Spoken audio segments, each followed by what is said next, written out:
as we are ready to commence with our panel discussion on investor awareness and education in fintech, steps taken by SEBI, challenges faced, and potential solutions to mitigate risks. I now take the pleasure welcoming up on stage our illustrious panelists. We have amongst us Mr. Sashi Krishnan, Director, National Institute of Securities Markets. I welcome you up on stage, sir. Ms. Priti Gupta, Founder, LXME. I welcome you on stage, ma'am. Mr. Rama Subramaniam Gandhi, former Deputy Governor, Reserve Bank of India and Advisory Council, Sahamati. I welcome you up on stage, sir. Mr. Anand Parameswaran, Executive Director and BFSI Practice Head, Kandar, South Asia. I welcome you up on stage, sir. And to moderate this panel, we have amongst us Mr. Ananth Narayan G, whole-time member, Securities and Exchange Board of India. Welcome, sir. As we have our illustrious panels up on stage, I now hand over to our moderator, Mr. Anand Narayan, sir, to please take the session forward. Thank you very much. Really appreciate, and great to have this very illustrious panel ahead of me. We are going to discuss the outlook for investor education and awareness at a very crucial time. And I'm really looking forward to insights from my panelists on how do we navigate through this very, very crucial subject at a crucial time. Before I turn over to my panelists, let me give you a brief background of how SEBI is looking at this issue and what is the context, and therefore what is the role really for fintechs in this particular space. Over the last few years, the level of increased financial inclusion that we've seen in the securities market is breathtaking. As of March 2020, we had about 4.2 crore unique investors in the SEBI securities ecosystem, largely through mutual funds or holding securities directly. That number now has gone beyond 13.4 crore unique investors, which means we have actually tripled, more than tripled in the last 5.5 years. And actually, the ecosystem here deserves a round of applause. Now, what we've also seen is the amount of money that domestic investors, including households, are putting particularly into the equities market has shown a dramatic increase. So through fiscal year FY'25, from April 24 to March 25, we saw between mutual funds, insurance companies, pension funds, and retail houses bringing in money directly into the securities market, it was a breathtaking 8.8 lakh crores of money coming in seeking equity risk. So despite the fact that we had 1.3 lakh crore of FPI outflows, we still saw a net demand of 7.5 lakh crore rupees across primary and secondary markets seeking equity risk. This is about 60% higher than the net number we've seen in any previous year. That just tells you the size of the flows coming in from the domestic ecosystem. Now, this comes with both opportunities as well as challenges. So in fact, SEBI commissioned Kantar, and Anand represents Kantar, to do a very large survey to tell us more about two things. One is, what is the scope for further inclusion into securities market? And what is the level of risk awareness and responsible investing in the ecosystem? And I'm sure Anand will talk a lot more about the results. The second thing is, and unfortunately, as you would appreciate, there is a lot of work to be done as far as risk awareness is concerned. A lot of the investors who have come in are young investors. They've not seen down cycles, which means a lot of work needs to be done. Before I turn over to my panelists, I just want to emphasize one thing that SEBI has done, which the chairman of SEBI also spoke about separately, and we've got it in our booth in the same floor here. One of the issues that we're grappling with is the case of digital frauds. I'm sure you all are aware of people who have been duped by somebody or the other, pretending to be a registered entity, a broker or a mutual fund or an advisor, coming out with these WhatsApp messages or very authentic looking websites, seeking your money or your people who you know, your acquaintances' money, and that money being lost forever. So to prevent this, we have, as of 1st of October, launched a new scheme which I want you to spread the word on, which is something called SEBI Check. SEBI Check is a facility available on the SEBI website or in our app, which is Sarthi, where if you put in the IFSC code and the bank account number where you're making the transfer to, we will instantaneously tell you whether this is an authentic account belonging to a registered intermediary of SEBI. So what we want is anybody making a payment for securities market ecosystem, please go to SEBI Check first and make sure that the IFSC code and bank account number where you're transferring to is indeed belonging to a registered intermediary. Second, for those using UPI as payments, we've also introduced something called a valid UPI tag. So at valid as a tag. What we are saying is only registered intermediaries will get this at valid tag as part of the UPI ID. So it will be ex-broker at valid so-and-so bank, so that that valid becomes an identifier as well. So you know if you're making to an at valid, and thanks to NPCI, the banks and the intermediaries for getting this together, you know that if you're making a payment to this at valid tag, it is to a registered intermediary. But even then, to avoid spoofing, etc., we would strongly recommend that you first use SEBI Check. There is a facility of actually either looking at the QR code or putting that valid tag, the actual tag of the UPI ID, and confirming that it belongs to a registered intermediary. What we are trying to do is to create a safe space, a gated community of registered SEBI intermediaries. And we are trying to keep an exclusion zone, basically a blacklist. Anybody who doesn't pass the valid or the SEBI Check muster, please do not deal with them. So this is in our collective interest. Please spread the word. Please ask everybody to use this SEBI Check facility to make sure you're transferring money to a gated community belonging to SEBI registered intermediaries. With that plug being done, let me now turn over to my esteemed panelists. I'm going to start with you, Anand. First of all, thank you for undertaking what has been a remarkable investor survey. Can you tell us some of the findings of the investor survey that you've conducted in the securities market ecosystem and the takeaways for growing responsible investing and for the fintech ecosystem? Thanks, Anand. Good afternoon, everyone, and welcome to my fellow panelists. This has been a fairly large survey, one of its kind, undertaken by SEBI and other market participants. In fact, if I really talk about the survey, it's almost 90,000 sample size across the country, covering 400 plus cities, all the 5 lakh plus towns, and all the union states and territories, except for Lakshadweep and Manipur. So fairly large survey. Yeah. We also went to almost 50,000 investors and non-investors across different products. There are key takeaways, as Anand mentioned, and it is also very important to understand it from different lens, and where we are currently as a country, as a market, and individuals who are investing in capital markets. First is, very interestingly, which we all know by a lot of intuition, etc., that India is risk averse. Almost 80% of India is risk averse. To invest, and capital preservation becomes absolutely critical for the country. And what we really see when we really compare it to most of the large economies, it is fairly on the really the outer side, versus just maybe a Japan or a US at 55%, etc., Japan at 75%, but India is at 80%.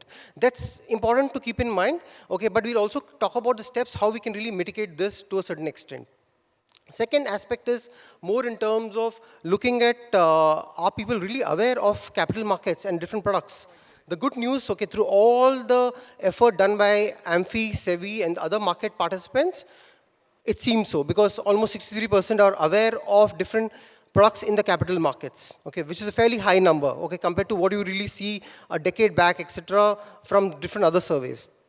Yeah, but awareness is not really translating into action right now, because it's only 9.5% of individuals and households who are actually investing in the capital markets. Fairly low number. And if you really look at the conversion, the urban conversion is 20%, the rural conversion is actually just 10%. So there's a long way to go in terms of mitigating this and actually trying to take this as an opportunity, but also the opportunity comes with a lot of responsibility from our end, okay, and not just from the regulators, but also from publishers, market participants, and even by a lot of other people, okay, including fintechs. Okay. When you really look at this particular aspect related to even awareness and even participation, okay, the country is also divided into two clear parts. Okay, one is the west and north, which includes just Delhi. Okay, and south and east, which really behave differently. South traditionally has been a lot more focused more on real estate and gold, which continues to do so because we see it very close to the average. But west and north, and especially Delhi in particular, okay, score quite a bit, okay, including Maharashtra at almost 17% versus 9.5%. Second, okay, point which I really want to talk about is that it's not just about awareness. You could be aware, okay, and many of us are aware of different products. But outside this room, okay, it's more about the quality of the awareness, okay? How do you really improve the quality of awareness in terms of saying that, okay, how much am I really aware of the product? It's working. What does it really do? Okay, how does it really help? The reason why I call this is important because even in the 9.5%, okay, which is a fairly large number, okay, we see a separate 4%, okay, who are actually lapsing out. Yeah.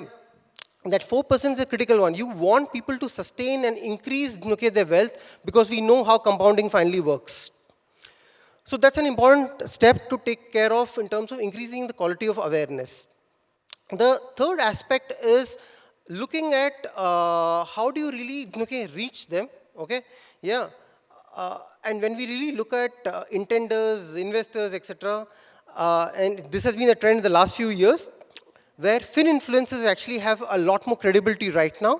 Yeah, almost 62% are actually investing right now basis the fin influencer, which is a fairly high number. So that's another area and another place where regulations need to really come in or more partnerships need to come in out here from the regulator and others, okay? And obviously responsible investing out there. The aspect related to education is also about the investor education programs that SEBI and other people are running and other market participants are running. It is useful. People really find it useful. Yeah, but the reach is limited currently. And the reach is also limited because most of it is happening in English, which just 5% of the audience, okay, whom we really interviewed want the entire program to be in. It's 94% who are actually talking about give me in regional language and Hindi. Yes, okay. Over a period of time, the reason why fin influencers also have credibility is because you see in Hindi lot of podcasts, okay, talks, etc., being conducted by market participants and by fin influencers in particular. But there is a need to actually go more regional. Okay, there is people's interest to invest out there. The fourth and the final point which I want to talk about is the fence sitters, the intenders. Intenders, okay, what we really saw was that the 9.5% was investors.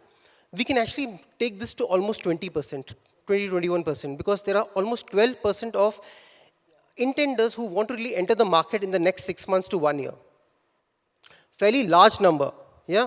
But again, we need to really keep in mind that there are barriers, and the barriers are related to credibility and simplicity both. Credibility more in terms of establishing the trust because of the volatile nature of the markets. Okay, and since I really spoke about capital preservation being the key for them, and second aspect is more in terms of simplicity. Yes, we have KYC, okay, but KYC has become literally KYD for the consumer, know your document. Yeah, that's become more complicated for them. So that is something that we need to really change and make it more simpler. A role which fintechs will play, also everyone else in the ecosystem. So this is what I really want to talk about, okay, in terms of these 4 points. But I also just want to finally add out here is that there are multiple other Kantar surveys that we have really done, okay, which really clearly show that expenses in the country, okay, have actually increased by roughly 15% year on year. Yes, inflation is in single digits, but if you really look at overall expenses for the consumer, average consumer, that has actually gone up by 15% year on year. Yeah, and second thing, if you really notice, personal loans have actually gone up by 40% in the last 2 years, which means that, okay, wealth is getting really low for consumers in particular. So when we really also get these new participants in the market, it is important to take into account that can they actually sustain, okay, and start small. Yeah, that's it. Thanks so much, Anand. By the way, I would strongly recommend that you look at the SEBI website. We've put out the presentation that Kantar put together. It's an excellent, long, extensive presentation which has a lot of insights which might be useful for fintechs as well, giving you insights about people behavior investing. Second quick point, SEBI is resolved that we have if you ask us, it's probably our #1 priority to focus on investor education and awareness and ensure responsible investing, particularly with this flood of new people coming in. In fact, the SEBI board has approved a fairly large budget for us to work along with NSDL, CDSL, NSE and BSC, and of course AMFI, etc., to actually do a very comprehensive outreach program based on the results from the extensive survey done by Kantar. So now let me turn to Mr. Gandhi, who is probably the wisest person in this panel. So you're a very experienced regulator. You've seen this financialization taking on pace. You've seen more people coming towards the capital markets, and therefore the need for responsible investing to take a larger chunk. What is your advice to us and to the entire ecosystem? How should we approach this? Thank you, Anand and Narayan. I will take off from where Anand has put it from the survey. Survey brought out clearly that there are 3 segments of the population, rather households, the way they define it. 63% are aware of the products of securities market, of which some 9.5% is actually active in the securities market. And the remaining are, they do not know much about the securities market. These are the 3 segments. So the investor education, which we talk about, as of today, what we practice is one size fit all kind of variety. Whereas going forward, we need to tweak the investor education approach, suiting these 3 segments separately. Because the bottom group that who are not knowing anything about securities market, yes, they have to be introduced into the security market about the basic concepts, basic in instruments, etc. That's the current one, that is all right. But the middle one, who are hesitant to, they are aware, but they are hesitant to enter into securities market. That's what has been brought out in the survey. For them, the requirement will be how do we enhance their confidence in coming into the securities market.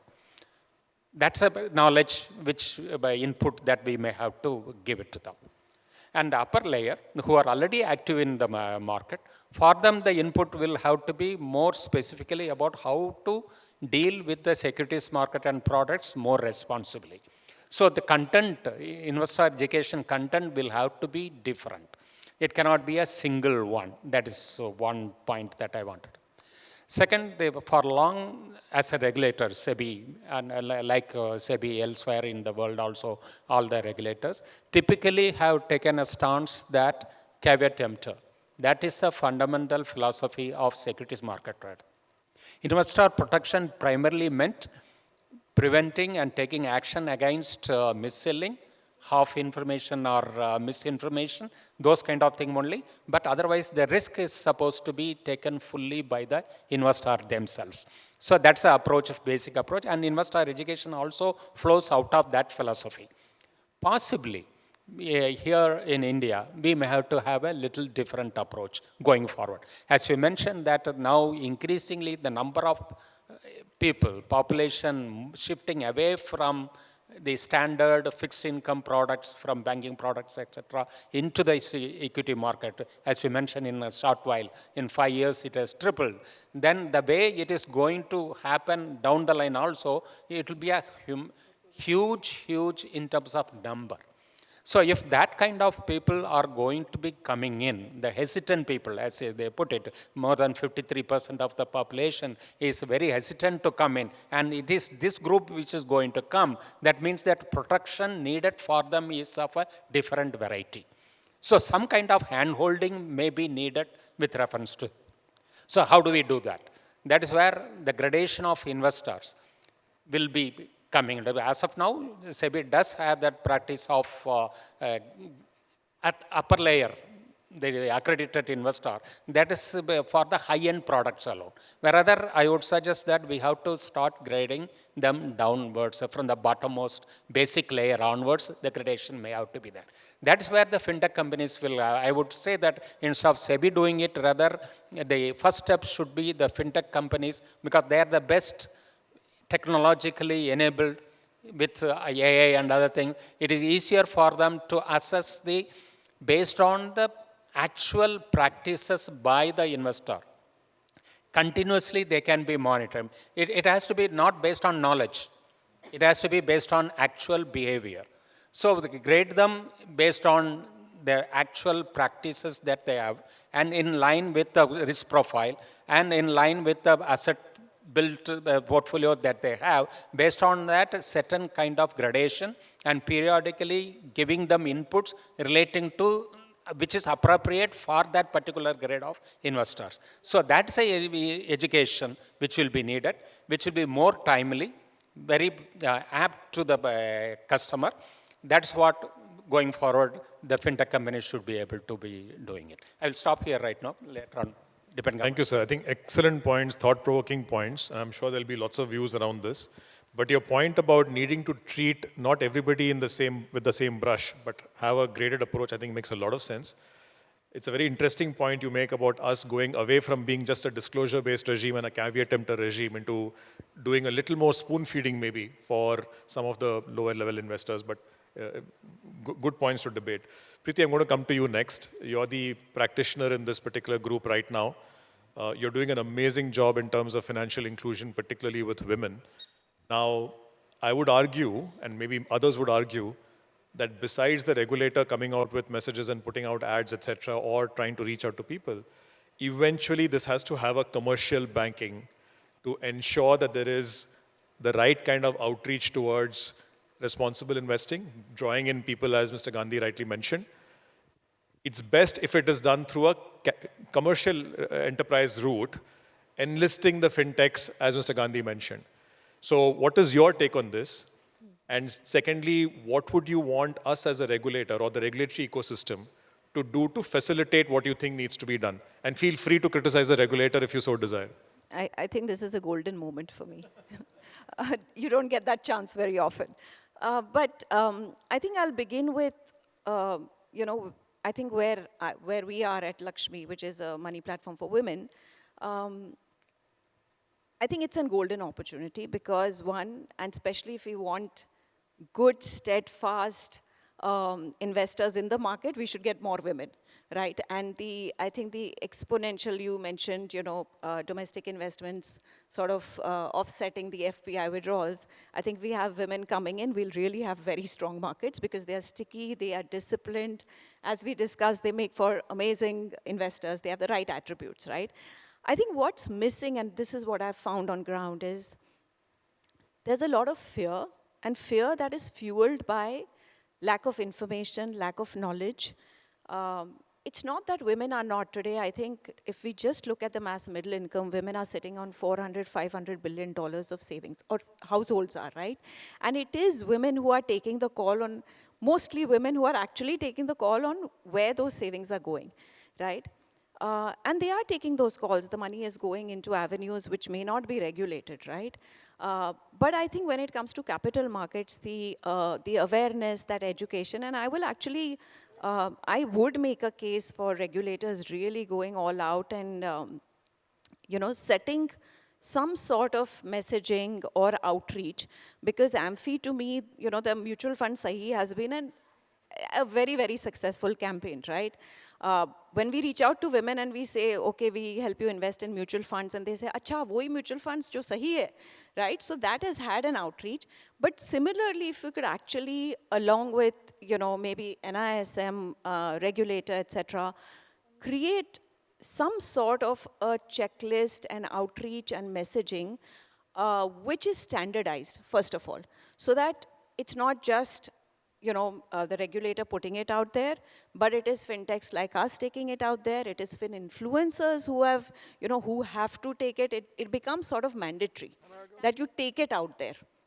So one, that's standardizing messaging, and I think I'm a huge believer in co-creating that, because you want to make sure the right messaging is going out. So to me, I think that is obviously one important part of it. I think generally financial education, understanding of risk, unfortunately we are not taught in schools, we are not taught in colleges. I think just making that a part of, moving to, I mean, understanding compounding and risk before we go to calculus, I think is probably more important. I think fin influencers, because we spoke about it, and the fact that, it's, I'm sitting here, I'm amazed at that figure, that 70% you said are taking investment decisions based on fin influencers. So I think there it's very important. I think they're playing a very large role in awareness. I may not, and we all agree that it all needs to be regulated. So therefore, I think standardizing messaging, making it compulsory that they also have to, sort of take that out there is very important. I think it makes the task for fintechs like us far easier, especially when we go to women, and we already know that now they're aware of it. I think, like you said, the SEBI check. Now, it's great that we all know there's a SEBI check, but how does an investor, responsible investing is one that as intermediaries, we are responsible. We are encouraging responsible investing. But how does an investor on ground also exercise that? I think having a framework which reaches them, through all intermediaries, through large messaging, I think is the most important part. It makes the task much easier for us, especially if we have, and we are driven by responsible investing. Luckily, we have a cohort which is already very responsible, very risk aware. But if they really know that, okay, this is an intermediary we can trust, they are going to go by that protocol, I think it makes it a lot easier. I think on asks, I have a very long list, Ananth, but I'm going to just list a few. I think one of the challenges, and again, it's written in the report that, I think more than 25% first-time investors fall off that decision-making because of the KYC norms. And I think there is merit in sort of having some sort of uniformity across regulators on KYC. Because what we do find is that we have women who are, like I said, investing or putting money into unregulated products because the KYC is onboarding is far easier, right? So I think one, that is an ask that that I have my team here. I think they're going to clap because that's the one struggle that we always face. And I think along with that, of course, I think SEBI's been, and AMFI, fabulous regulators in terms of really hand-holding us, having the right framework, and I think more continuation of that. And the rest of the list probably I'll discuss when we're one-to-one. Thanks. Really appreciate I just wanted to add just one point to what Priti was saying. Okay. What we're really clearly saying, and we do a lot of surveys among women, okay, is more about the sole decision-making, and decision-making among women on financial services has been increasing in the last few years. Second is on goal-based investing. Okay, actually, okay, when we really see versus men, goal-based investing is something that women really talk about a lot more. Okay, and even lapsation is lesser among women, okay, than actually among men. Yeah, when it comes to capital markets. There are so many nuances we can go into the depth of, but I'm conscious of the time. So let me go to Shashi last, but definitely not the least. Just one bit. Can the regulator please encourage more gender-focused investing? Sure. In That's fact, the last ask. You've just seen a proposal we've come out with for incentives for mutual funds who actually onboard fresh women investors. One suggestion I have for you, as well as for the entire ecosystem here, regulations are far too important to be left to the regulator alone. You have to co-create what you think makes sense as a regulatory framework. For instance, KYC. eKYC is supposed to make life easier with the Aadhaar-based eKYC, but if it's not working, what could work better is something we have to co-create. But I'll come to that. I'm conscious of Sashi. Sashi, Priti spoke a lot about education, formal education, and that, before calculus, can we get our financial planning right, etc. You're sitting in the hot seat. NISM, at least in the eyes of the SEBI chairperson, is going to play a crucial role on investor awareness and education and responsible investing. How do you see this, and how do you see the role of fintechs, many young fintechs out here? What do you see their role in taking advantage correctly of this opportunity that we have? Thank you so much, Anand. So our role, I believe, at NISM, in the investor education space is what I call consciously moving Indians through the learning using continuum. If you look at how this entire process has to be sequenced, you first need to have financial education. You then need to move on to financial literacy. You then need to move into financial inclusion, and only then can there be financial well-being. And I think very often, everybody in the ecosystem, including the fintechs, and especially the fintechs, seem to forget this.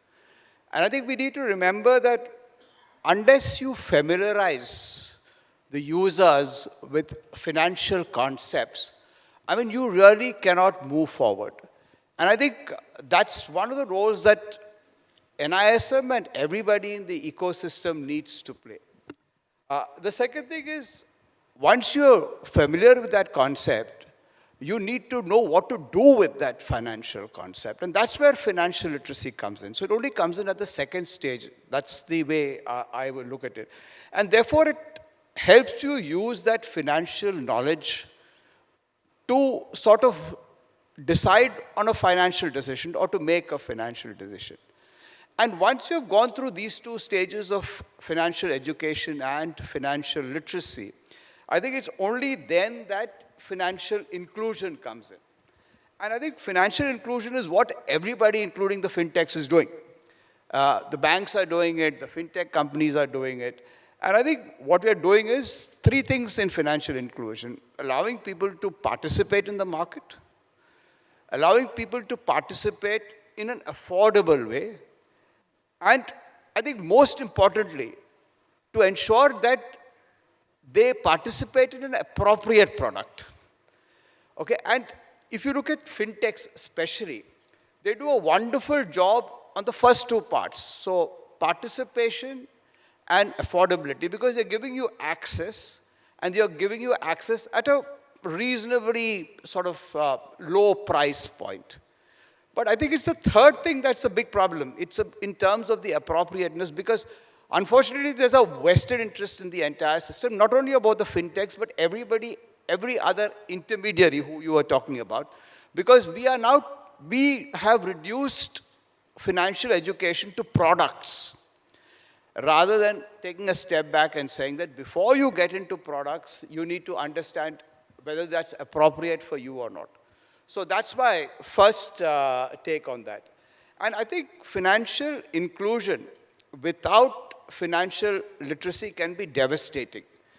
And I think we've seen this a number of times in the Indian ecosystem. For example, you've given people access to credit without actually getting them to understand why they are taking that credit, leading to over leverage, especially at the retail level, which could be fairly dangerous. That's only one kind of thing. Secondly, the banking system has gone and done, opened out accounts for everybody in the sort of population, which is a very good thing. But what it has resulted in is a large number of mule accounts, and you were talking about the risks that arise from people misusing those mule accounts.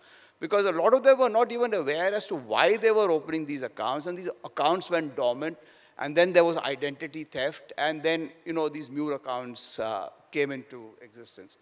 So, two things can happen if you do financial inclusion without financial literacy. One is that, people will be able to participate in an affordable way, but you may not have an appropriate product.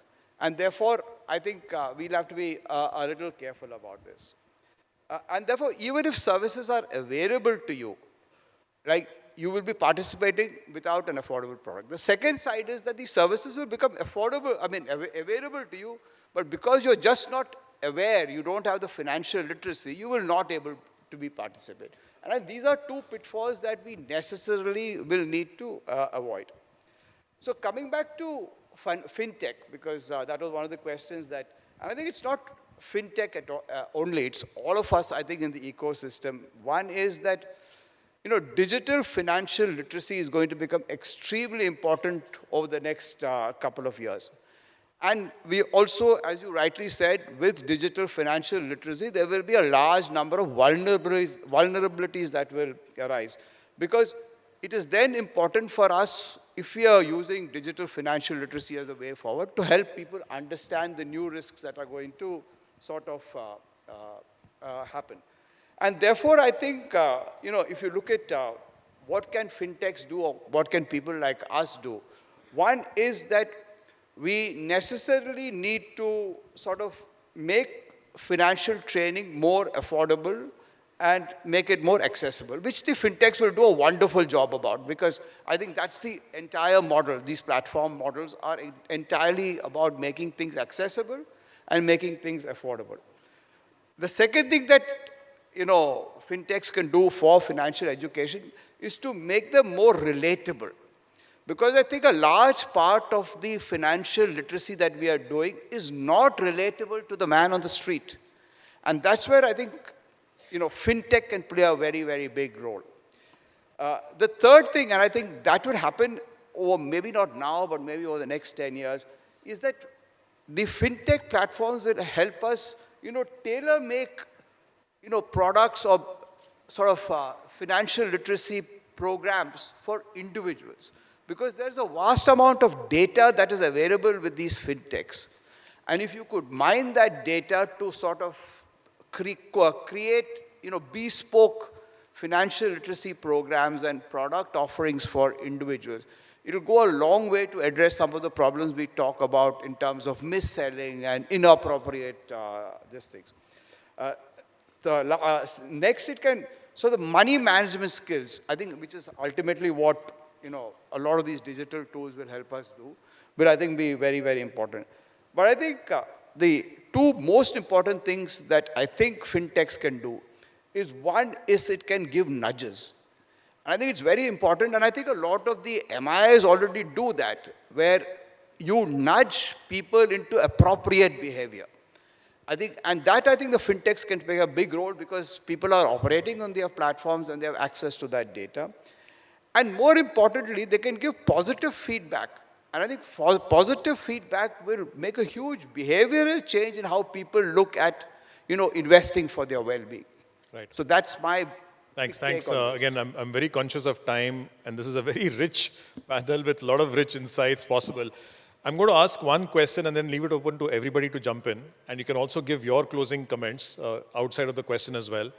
To what Sashi was mentioning about how fintechs could kind of do this on a bespoke basis for individuals depending on their behavior or risk appetite, etc.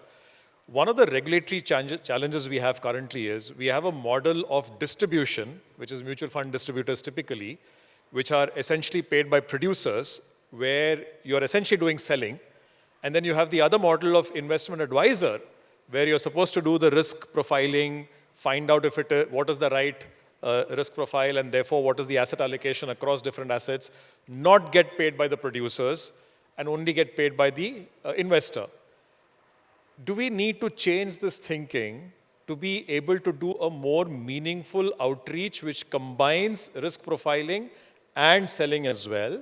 Because as you know, we have only about 1,000 investment advisors, whereas we have about 2 lakh mutual fund distributors. And we need far, far more thoughtful outreach happening. So this is an open question to all of you. Do we need a rethink of that approach? Plus, any closing comments? Mr. Gandhi, I'll start with you. Thank you. Yes, this is in practice, it is going to be very difficult to segregate advisory role and the selling role. Because any seller will have to necessarily explain about the positive aspects of the products or services that is selling. It is what we typically want, that the same person should be able to tell about the negative side also.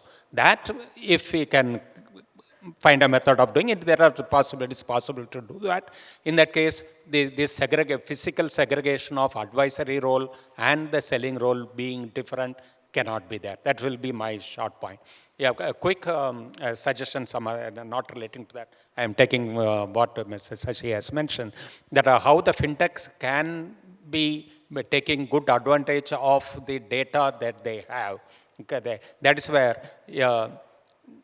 responsible investing score per investor wise. If the fintechs can advise their customers periodically, every month based on the activities, that will definitely will be a much more effective communication to them about their level of understanding of the product, and that way it will be easy for them to grow. That's it. Excellent points. Priti, you're open to you.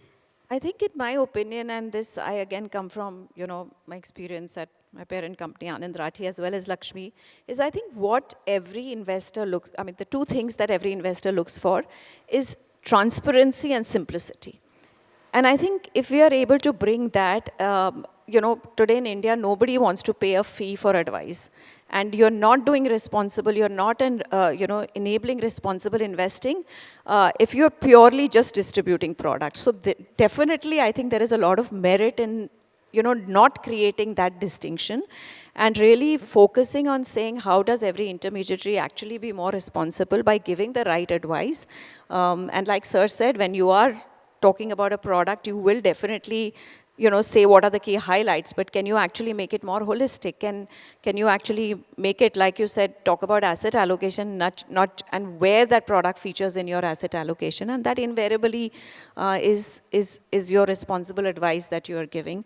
And if we can actually transparently put it forward, I think one of the challenges that most of us in the fintech world face is there are different formats, right? There is advisory, there is distribution, there is, within that also there are regular funds, there are direct funds if you're doing mutual funds. And I think that transparency being missing is what sometimes doesn't allow the investor also. Can I ask, sorry to interrupt, Priti, but can I ask you this? Would MFDs be okay with going into an advisory model which is beyond just incidental to mutual funds? Absolutely. And having the transparency, which you absolutely hit the nail on the head, that's crucial. Actually have a transparency so that investors can actually see how much the MFD is making off them on a regular basis. Would that be acceptable? So on the first point, absolutely. I think that is very, very welcome. On the second point, I think it is not just MFDs. I think across the board that transparency should be there because it's not just an MFD. I think a customer, a client or an investor should know what they are paying in every place where they are putting money. Both directly and indirectly. Thank you Absolutely. so much. Anand, closing comments? Actually, I just want to give an example. Like, for example, when in the morning when I was driving here to the venue, I got a message from one of the India's leading business newspapers, a WhatsApp message saying that inviting you for a financial awareness workshop, a 3-hour workshop. Okay, I actually wanted to really think, and I was thinking that they're reaching out to the wrong audience right now. Okay, yeah, you need to democratize, you need to take it ahead to a lot of other people rather than actually dipping into the same pool and actually inviting them for these workshops. That's how you'll actually get more participation in the capital markets, and which is an ecosystem beyond the regulators, okay, which everyone else need to take that step. No, thanks a lot. In fact, your survey, and we'll put out the final report when you give it to us as well in the public domain for all fintechs to use, has a lot of rich data on what your demographics are, your segmentation could be, and how your commercial outcomes could come out. Shashi, closing comments from your side? I think the very fact that you asked this question means we have got something wrong. That means we haven't done our work in financial literacy and financial education, right? Because we are now talking about should distributors become advisors. So how do we get that part right? Is I think the most important thing. So, Anand, we can teach children trigonometry in school, right? And how much of us ever used trigonometry in anything that we ever did? But we didn't teach them financial education. We didn't educate them on the finance, on money, on any of that kind of stuff. So if we can get that part right, I think, we won't be asking these questions as to should distributors be advisors. Absolutely right. Absolutely right. Thank you so much. We're completely out of time. We've got a red light flashing out here saying time's up. Just to summarize, we are seeing this epochal change in the nature and the behavior of the Indian investor. She is now increasingly getting into securities markets. This represents both opportunities as well as challenges, all laid out in the survey which Kantar has done. It's a huge opportunity set, I think, for fintechs. Now, if you need regulatory changes to make sure that we get more inclusion and responsible investing, I think we've got to have a lot of dialogue and a lot of co-creation happening. And I invite you on this journey. I can assure you this will be SEBI's #1 priority. How do we ensure more financial inclusion, but ensure responsible investing at the same time? So watch this space, a lot of work to be done, a lot of work for and opportunities for fintechs as well. So let's keep this dialogue going. Thank you so much to this very, very rich panel. Lots of great insights, and we should keep this dialogue going. Thank you. Thank you so very much to our illustrious panel for this very compelling round of discussions. I invite you to step forward for the group photograph, please.